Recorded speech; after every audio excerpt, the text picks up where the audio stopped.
वारो तन मन धन सबे पद पर खावन हार।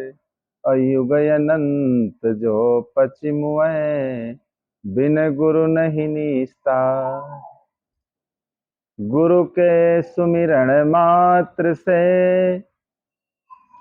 नासत विघ्न अनंत। गुरु के सुमिरण मात्र से नासत विघ्न अनंत।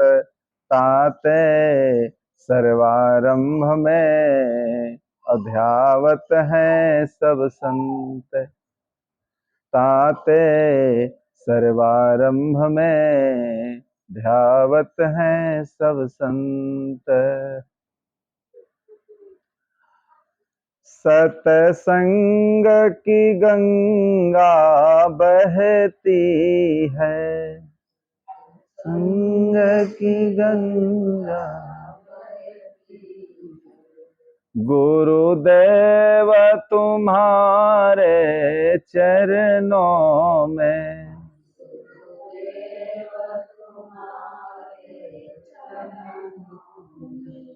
फल मिलता है उस तीरथ का।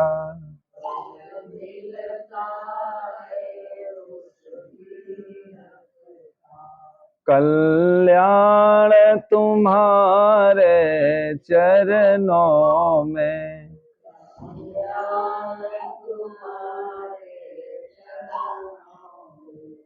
कल्याण तुम्हारे चरणों में।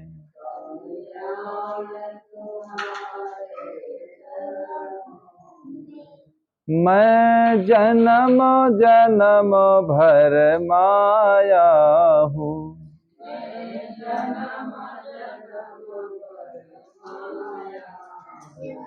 तब शरण तुम्हारी आया हूँ।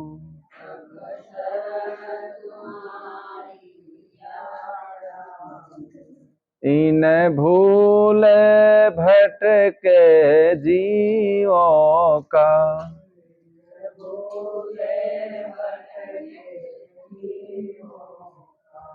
कल्याण तुम्हारे चरणों में।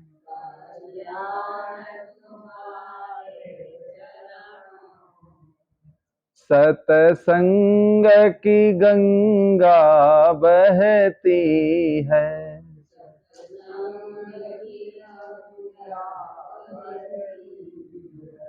गुरुदेव तुम्हारे चरणों में।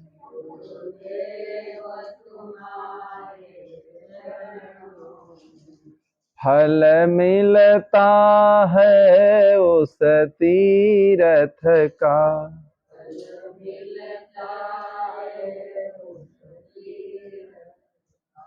कल्याण तुम्हारे चरणों में।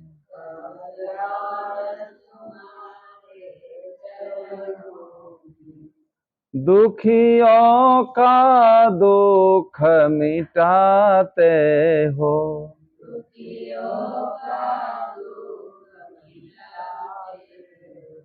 दया दिव्य दृष्टि पर खाते हो।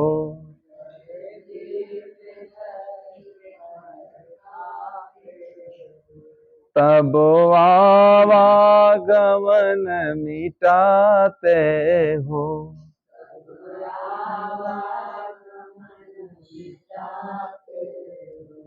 है मोक्ष तुम्हारे चरणों में।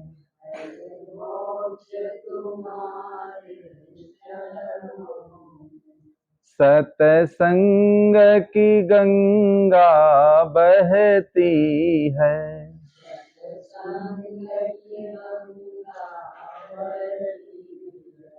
गुरुदेव तुम्हारे चरणों में।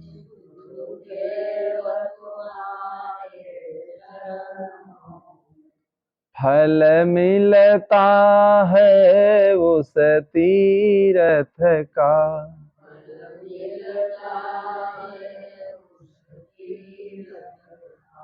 कल्याण तुम्हारे चरणों में,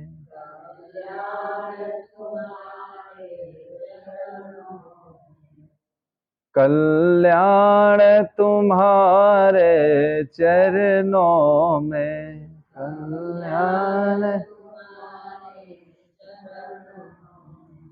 एक बार जो दर्शन पाता है,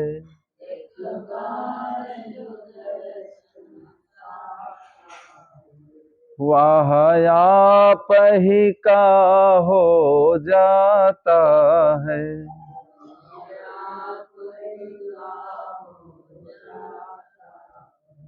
क्या गुप्त तुम्हारी प्रीति है,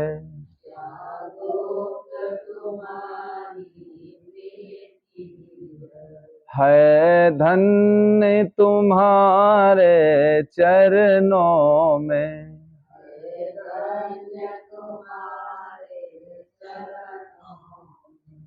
सतसंग की गंगा बहती है,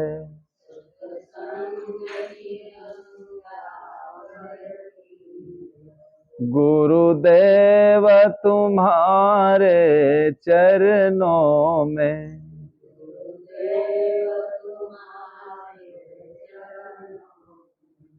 फल मिलता है उस तीर्थ का,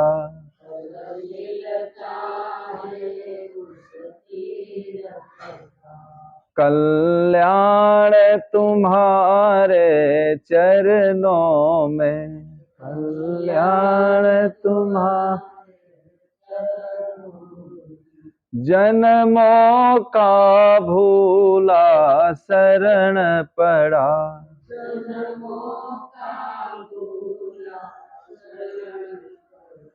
तब आए तुम्हारे द्वार खड़ा,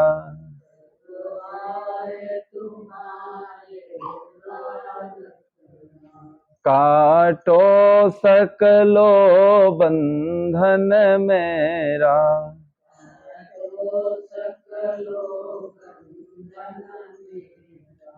है निर्मल तुम्हारे चरणों में,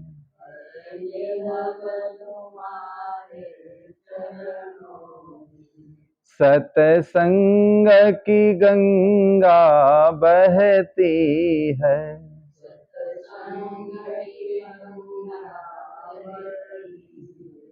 गुरुदेव तुम्हारे चरणों में,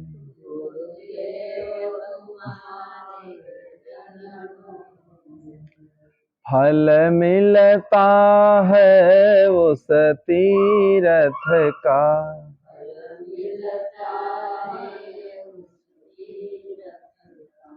कल्याण तुम्हारे चरणों में, कल्याण तुम्हारे।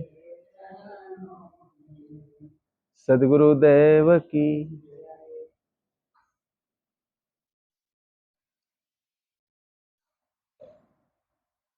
बरसात के महीने में जब पानी बरसता है तो आसमान से जितनी बूंदें गिरती हैं, देखिए सब शुद्ध होती है, पवित्र होती है। जैसे वो पृथ्वी के संपर्क में आती हैं, देखिए मटमैली हो जाती है, और जब तक पृथ्वी के संपर्क में नहीं आती हैं तो शुद्ध रहती है। इसी प्रकार हम सबका जन्म इस पृथ्वी पर हुआ, और जब हम सबका जन्म हुआ तो हम लोग बिल्कुल शुद्ध थे। हमारे अंदर न कोई विकार था, न कोई दुर्गुण था, न कोई दुर्व्यसन था, न किसी से राग था, न द्वेष था। हम लोग देखे नाराज हो जाते हैं, लेकिन बच्चों के अंदर कोई राग द्वेष नहीं होता। चाहे जितना बड़ा तुम्हारा बैरी हो, अगर दरवाजे पर है तो खेलते खेलते उसकी गोद में भी चले जाएंगे और उसके दरवाजे पर भी चले जाएंगे। बच्चों के अंदर न कोई राग होता है, न कोई द्वेष होता है, न कोई छल, न कपट, किसी भी प्रकार की कलुषित भावनाएं उनके अंदर नहीं होती। और वही बच्चे देखे धीरे धीरे जब सयाने होते हैं, बड़े होते हैं, संसार की जब उन्हें हवाएं लगती हैं तो धीरे धीरे देखिए उनका भी मन गंदा होने लगता है। आचार्य नरेंद्र देव जी अपने मामा के यहाँ रह रहे थे। एक व्यक्ति आए, पूछने लगे क्या तुम्हारे मामा जी हैं? तो मामा जी तो अंदर थे। मामा जी कहने लगे कि बेटा बाहर जाकर के कह दो कि घर में मेरे मामा जी नहीं। देखे बच्चा निकलता है जो छोटा था और बाहर आकर के क्या कहता है उस व्यक्ति से कि मामा जी कहते हैं कि बाहर जाकर कह दो कि घर में हमारे मामा जी नहीं। अगर हम लोग होते घुमा देते उस बात को, झूठ बोल देते, क्योंकि हम लोगों की झूठ बोलने की और न मालूम कितनी गलत आदतें पड़ जाती धीरे धीरे। लेकिन जैसे बच्चे से अंदर उन्होंने कहा, जिन शब्दों में कहा, जिस तरीके से कहा, देखे बच्चे ने वैसा ही बाहर बात को बता दिया, उसमें तनिक भी परिवर्तन नहीं लाया। इसीलिए बच्चों का हृदय कोरे कागज के समान होता है, जैसे किसान का मैदान खेत होता है या कॉपी का कोरा कागज। जब तक कलम उस पर चलाई जाती है तब देखिए वो उसमें अक्षर आते हैं। अगर कलम न चलाई जाए तो बिल्कुल कागज देखिए सादा होता है। तो हम लोगों का जीवन कैसा था बचपन में? सादा, कोरा, बिल्कुल स्वच्छ, पवित्र। लेकिन धीरे धीरे देखिए हम लोग इस कोरे कागज के ऊपर कलम चलाने लगे, कर्म करने लगे, और कर्म करते करते कोई गलत काम किया, अच्छा काम किया, वो सारे दाग जीवन में पड़ने लगे धीरे धीरे। इसीलिए बचपन से बच्चों को अच्छे संस्कार देना चाहिए। देखिए बच्चों को संस्कारी कैसे बनाएं और बच्चों की पढ़ाई कब से शुरू करें और बच्चों के अंदर अच्छे संस्कार कैसे समाहित हों। बच्चों के अंदर जब अच्छे संस्कार समाहित हो जाएंगे, देखिए वही बच्चे होनहार निकलेंगे और वही बच्चे संसार में कुछ करके दिखलाएंगे। बुद्ध जी के जो पिताजी थे, जिनका जन्म स्थान नेपाल में लुम्बिनी पड़ता है, लुम्बिनी में उनका जन्म हुआ बुद्ध जी का, और फिर भारत में उत्तर प्रदेश में देखिए कुशीनगर में उनका शरीर छूटा और श्रावस्ती में वो वर्षावास करते थे, जहां अंगुलीमाल डाकू रहते थे। अंगुलीमाल डाकू की भी वहां गुफा है श्रावस्ती में, और सिद्धार्थ नगर उनकी राजधानी थी। ये यूपी के जिले हैं जहां जहां वो रहे, जहां जहां उन्होंने साधना किया। देखिए वो जिले भी तीर्थ बन गए। आज भी वहां हजारों सैलानी बुद्ध जी के दर्शन करने, बुद्ध जी की साधना स्थली को देखने जाते हैं। तो बुद्ध जी के पिताजी को महसूस हुआ, पता नहीं कैसे अंदर उनके बात घर कर गई कि तुम्हारा बेटा या तो चक्रवर्ती राजा होगा और या ये सन्यासी होगा। अब किसी का लड़का अगर सन्यासी होने के लिए तैयार होता है, माता पिता को अगर सही ज्ञान नहीं तो दुख होता है, दुख होता है, परेशानी होती है, लोग उसमें असमंजस डालते हैं। कबीर साहब भी देखिए अकेले थे, निरुनिमा के कोई संतान नहीं थी, और जब काशी के लहरतारा तालाब पर कबीर साहब मिले शिष्य रूप में, नूरुनिमा उनको उठा लाए, पालन पोषण किया। लेकिन धीरे धीरे जब बच्चा बड़ा हुआ, साधु संतों की संगत में बैठे रहते, जो सूत का बंडल काटते थे, बेचने के लिए कबीर साहब को भेजते थे उनके माता पिता। तो बाजार को जब बंडल सिर पर रख करके साहब बेचने जाते, उधर से जब लौटते तो क्या करते, जहां साधु संत होते सब पैसे खर्च कर देते, खिला पिला देते, और दिन दिन वहां बैठे रहते, सत्संग करते, कहीं शाम को आते, कहीं रात में आते। तो नूरू नीमा कहने लगे, कोई औलाद नहीं थी, एक संतान मिली, लेकिन लगता है ये भी संतान हाथ से खो जाएगी। ये तो दिन दिन रात रात बैठा रहता है साधुओं की संगत में, और जो कुछ बेचने के लिए भेजा जाता है एक पैसा भी वापस नहीं लाता, सब वहीं खर्च कर देता है। वहां से लौटते जब काशी में, तो जहां देखते टोली साधु संतों की, वहीं पर भंडारा कर देते। तो नूरू नीमा को चिंता आ गई अंदर कि ये संसार नहीं बसाएगा, सन्यासी हो जाएगा, फिर मेरा कौन साथी रहेगा। तो माता पिता को ऐसी कला कल्पना होने लगती है।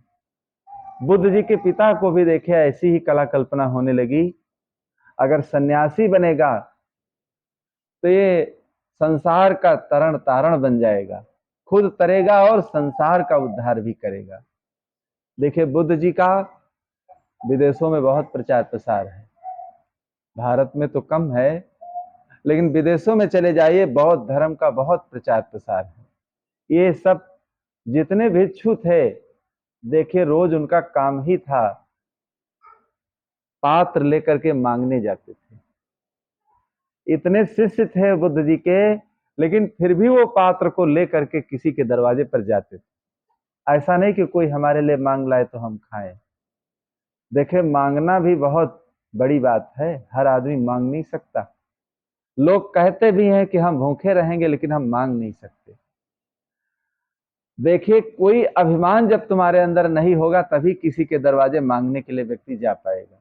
अभिमान होगा उसके अंदर, गरूर होगा तो नहीं जाएगा। तो भिक्षाटन करते थे सब, जितने भिक्षु थे सब चारों तरफ फैल जाते थे, सब भिक्षाटन करते थे। और धीरे धीरे देखिए जब उनको महसूस हो गया, तो एक ऐसा रंग महल उन्हें बनवाया कि जहां बुद्ध जी को रखते थे उनके पिता, अगर फूल वहां दिन में खिलते थे तो शाम को फूल तोड़वा लिए जाते थे। कोई बूढ़ा व्यक्ति, कोई रोगी व्यक्ति, कोई कमर का झुका व्यक्ति अंदर नहीं जा सकता था। कोई जाता था तो नौजवान व्यक्ति ही जाता था। फूल को क्यों तोड़वा लिए जाते थे कि बुद्ध जी अगर देखेंगे कि कल फूल एक खिला था, अब आज मुरझा गया, इसका मतलब क्या है, ये मुरझा क्यों गया। तो इसी प्रकार आज हम लोगों का जीवन खिला खिला है और कल मुरझा जाएगा। कल ये मुरझा जाएगा, कल मिट्टी के नीचे लोग इसको दबा देंगे और इसको कीड़े भी खा जाएंगे, और क्या है इसी पृथ्वी में मिल जाएगा। पृथ्वी जल अग्नि वायु, ये चार तत्वों से ये शरीर बनता है, और फिर चार तत्वों में ही देखिए मिल जाता है। पृथ्वी के अंश पृथ्वी में, जल के अंश जल में, हवा के हवा में, अग्नि के अग्नि में। कोई शेष रहता है इसमें? कुछ नहीं रहता। सब इसी में से, इसी पृथ्वी पर देखे लोग पलते हैं, खेलते हैं, कूदते हैं, और फिर देखे इसी पृथ्वी पर बड़े होकर के फिर इसी में समा जाते हैं। महाभारत युद्ध में कितने कौरव पांडव थे, सब समा गए। द्वारिका में यदुवंश के विनाश में देखिए जितना श्री कृष्ण का यादव परिवार था, सब द्वारिका में ही विध्वंस हो गया था। तो कितने बड़े बड़े महारथी आए और सब इसी पृथ्वी पर सब समा गए, इसी में गल गए, इसी में गल करके सब मिल गए। आज अगर उनका अंश ढूंढा जाए, उनका नमूना ढूंढा जाए तो मिलने वाला नहीं। अवध चक्र के अधिपत चक्री कितने भूपर आए, और वासुदेव बलदेव काल के भीषण उदर समाये, और पर्ण कारगर धन होता है अंत मृत्यु की बेला, और राजपाट सब छोड़ चला जाता है जीव अकेला। राजपाट सब छोड़ चला जाता है जीव अकेला। तो न मालूम कितने चक्रवर्ती राजा इस दुनिया में आए और सब इसी पृथ्वी में समा गए, सब इसी पृथ्वी में समा गए और उनका कोई नामो निशान आज मिलने वाला नहीं है। तो सदगुरु हमें क्या बताना चाहते हैं, सदगुरु हमें क्या संदेश देना चाहते हैं कि देखिए, अच्छे संस्कार जो मनुष्य के साथ बनते हैं, अच्छे संस्कार जो हम लोग अपने बनाते हैं, वही संस्कार ही मनुष्य के साथ जाते हैं। तो बच्चों में, हम लोगों के जीवन में जब अच्छे संस्कार आ जाएंगे, अच्छे विचार जब आ जाएंगे, हम लोगों का जीवन जब अच्छा बन जाएगा, तो हमारे जीवन में शांति भी महसूस होगी और हमारा जीवन जो है, मनुष्य जीवन पाना हमारा सार्थक हो जाएगा, तभी हमारा जीवन सार्थक होगा। ऐसे जीवन सार्थक होने वाला नहीं है। सुल्ताना डाकू देखे घर से ही डाकू बन गए थे, बाहर उन्हें ट्रेनिंग करने नहीं जाना पड़ा। घर में जब छोटे बच्चे थे, मुर्गियों के अंडे चुरा लाते और न मालूम क्या क्या चुरा लाते। माता पिता ऐसे थे, उस सामान को रख लेते थे, ये नहीं पूछते तुम कहां से ये सामान लाए। धीरे धीरे बच्चे की आदत बिगड़ जाती। किसी इंसान की जो आदत पड़ जाती, आदत से व्यक्ति मजबूर हो जाता है। लोग कहते हैं एक टाइम हमें भोजन न मिले लेकिन तमाकू जरूर चाहिए, एक टाइम भोजन न मिले सिगरेट जरूर मिलना चाहिए। भोजन को त्याग देंगे लेकिन सिगरेट को नहीं छोड़ पाएंगे, इतना आदत से मजबूर हो जाते हैं, इतना लाचार हो जाते हैं। आदत व्यक्ति को इतना लाचार बना देती है कि लोग दीनहीन बन जाते हैं, और दीनहीन बन करके इतना लाचार होते हैं कि कहा ही नहीं जा सकता। तो धीरे धीरे देखिए, सुल्ताना डाकू की जब आदत बन गई, तो पास में घर में चोरी करने लगा, क्षेत्र में चोरी करने लगा, फिर सुल्ताना डाकू के नाम से मशहूर हो गया वो। जब सुल्ताना डाकू के नाम से मशहूर हो गया और सरकार द्वारा वो पकड़ा गया, फांसी के तख्त पर ले जाने के पहले ही उस व्यक्ति से पूछा जाता है कि तुम क्या खाना चाहते हो, किससे मिलना चाहते हो, क्या देखना चाहते हो। क्योंकि दुनिया से वो जाने वाला है ना, इसलिए उसकी जो इच्छा होती है पूरी की जाती है। तो सुल्ताना डाकू ने कहा, मैं न कुछ खाना चाहता हूं, न पीना चाहता हूं, मेरी माँ को बुला दो, मैं अपनी माँ से मिलना चाहता हूं। तो माँ बुलाई गई।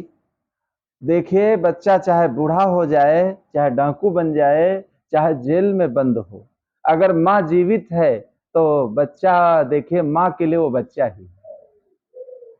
अगर माँ जीवित है तो माँ के लिए वो बच्चा ही रहता है, कहीं भी वो चला जाए।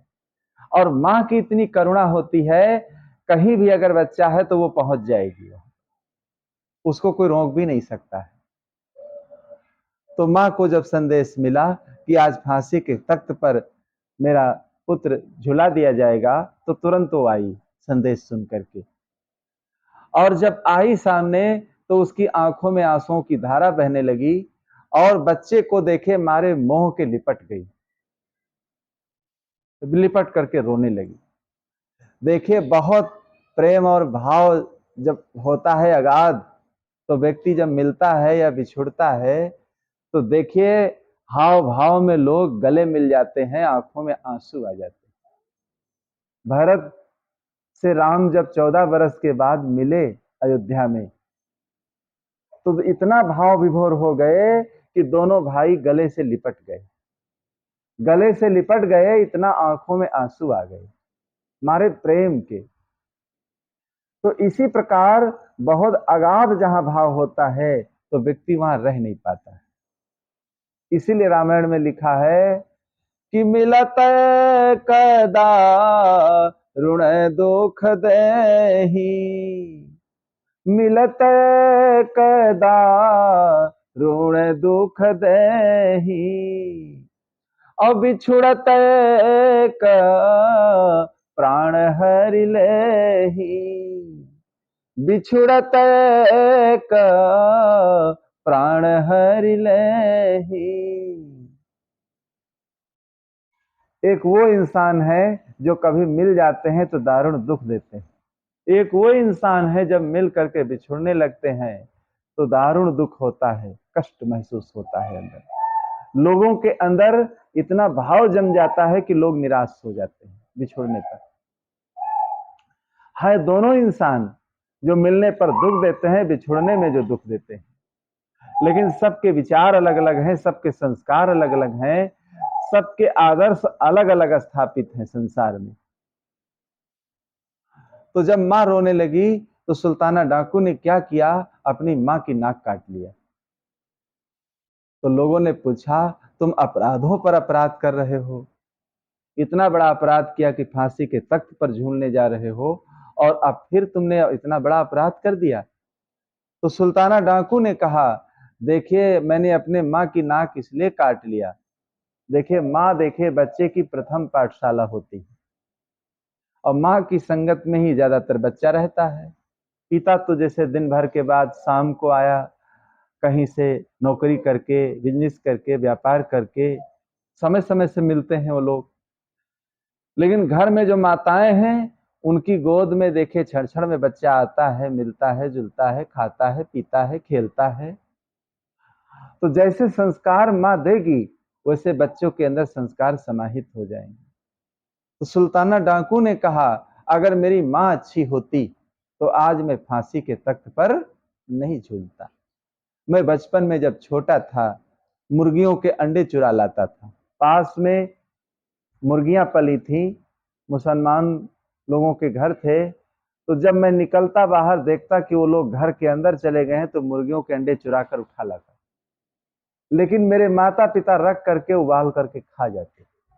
ये नहीं कहते थे जब हमारे मुर्गियां नहीं है तो अंडे कहां से आए, जो चीज हमारे है नहीं तो ये दूसरी चीज कहां से आ गई।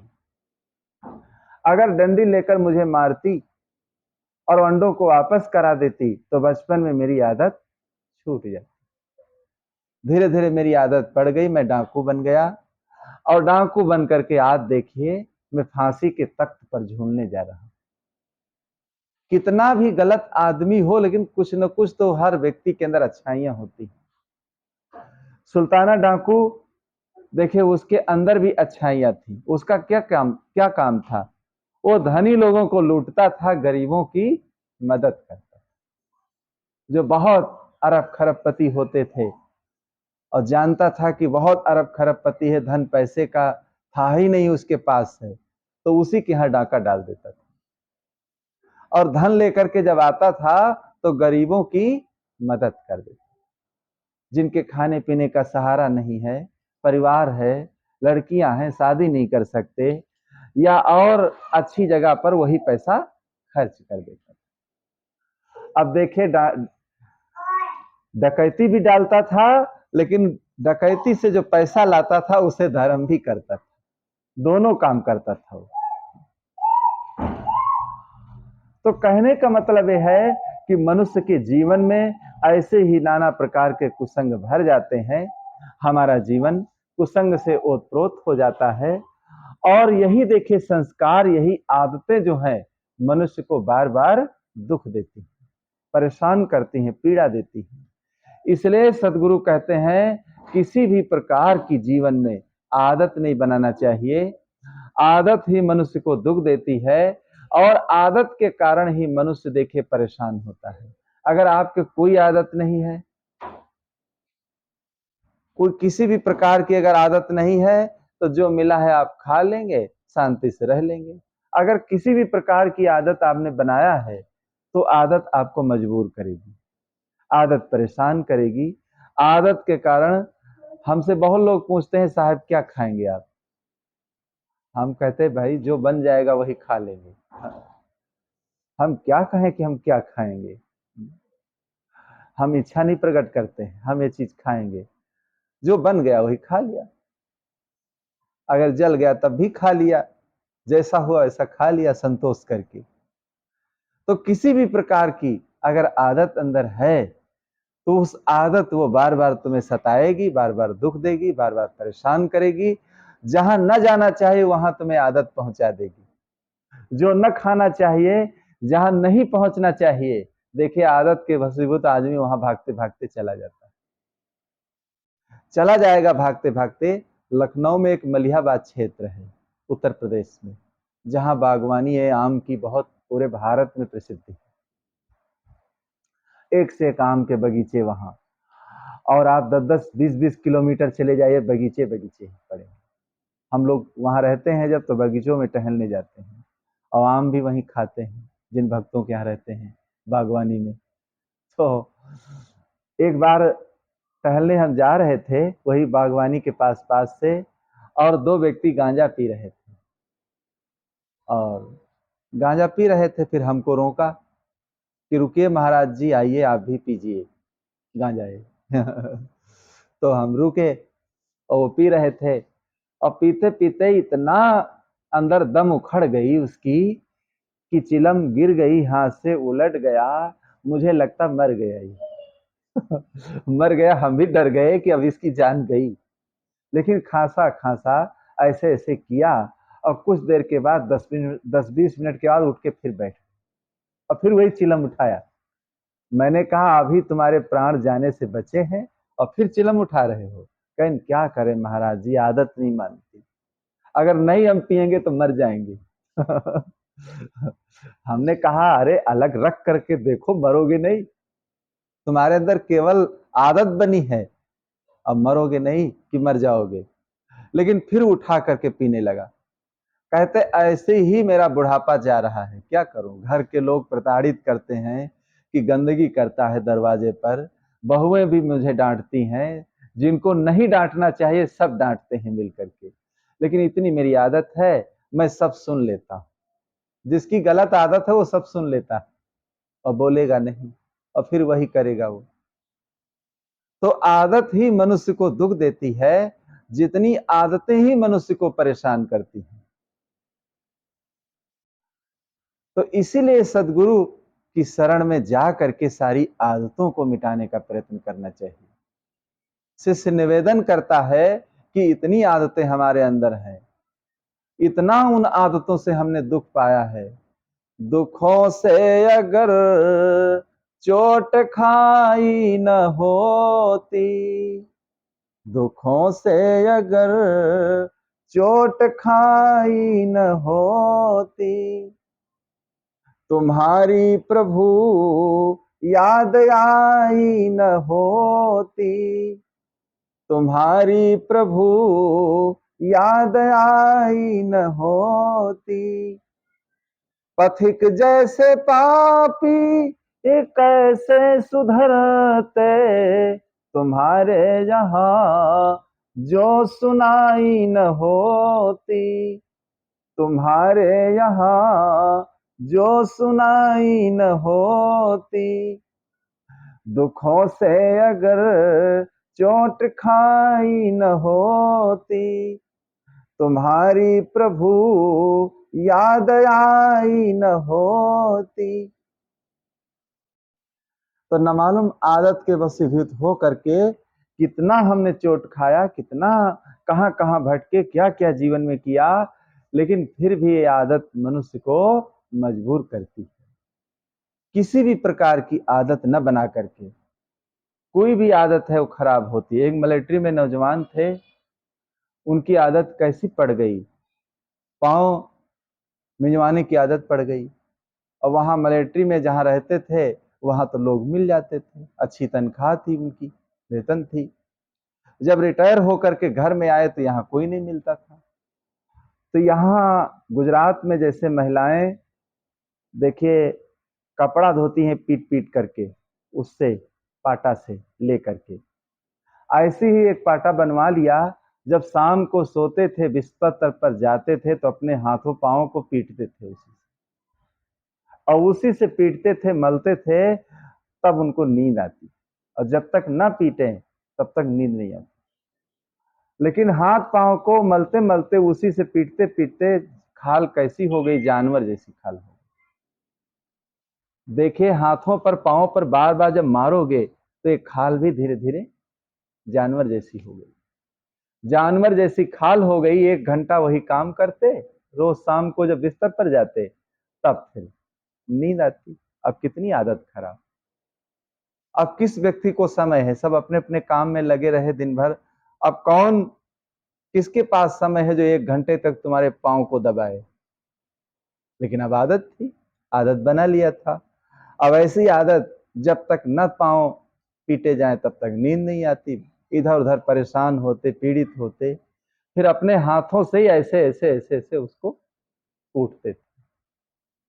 तो किसी भी प्रकार की आदत जो है जीवन में, यही दुखकारी होती है और यही दुख देने वाली होती है। इसलिए सदगुरु कबीर ने कहा है कि आदत गलत सुधार लो, बस हो गया भजन। और मन की तरंग मार लो, बस हो गया भजन। भजन क्या है? गलत आदतों का सुधार कर लेना। माला फेरना क्या है? मन की तरंगों को मिटा देना। मन में जो हमारे गलत तरंगे आती हैं, गलत विचार आते हैं, वो काम न करना। यही सच्चा भजन है। आदत गलत सुधार लो, आदत गलत सुधार लो, बस हो गया भजन। मन की तरंग मार लो, मन की तरंग मार लो, बस हो गया भजन। आए हो तुम कहां से और जाओगे कहां, इतना तो दिल विचार लो, इतना तो दिल विचार लो, बस हो गया भजन। मन की तरंग मार लो, बस हो गया भजन। कोई तुम्हें बुरा कहे, सुनकर करो क्षमा, वाणी कसुर सुधार लो, वाणी कसुर सुधार लो, बस हो गया भजन। वाणी कसुर सुधार लो, बस हो गया भजन। मन की तरंग मार लो, बस हो गया भजन।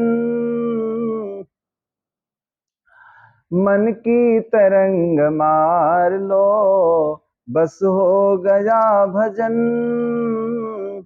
नेकी सभी के साथ में बन जाए तो करो, मत सिरवदी का भार लो, मत सिरवदी का भार लो, बस हो गया भजन। मन की तरंग मार लो, बस हो गया भजन। खट द्रव्य का करता भला, देखा है तुम कहाँ, इस कल्पना को छोड़ दो, बस हो गया भजन। इस कल्पना को छोड़ दो, बस हो गया भजन। मन की तरंग मार लो, बस हो गया भजन। सिद्धांत साफ साफ है सदगुरु कबीर का, निज हंस रूप सार लो, बस हो गया भजन। मन की तरंग मार लो, बस हो गया भजन। आदत गलत सुधार लो, बस हो गया भजन। बोलो सद्गुरुदेव की।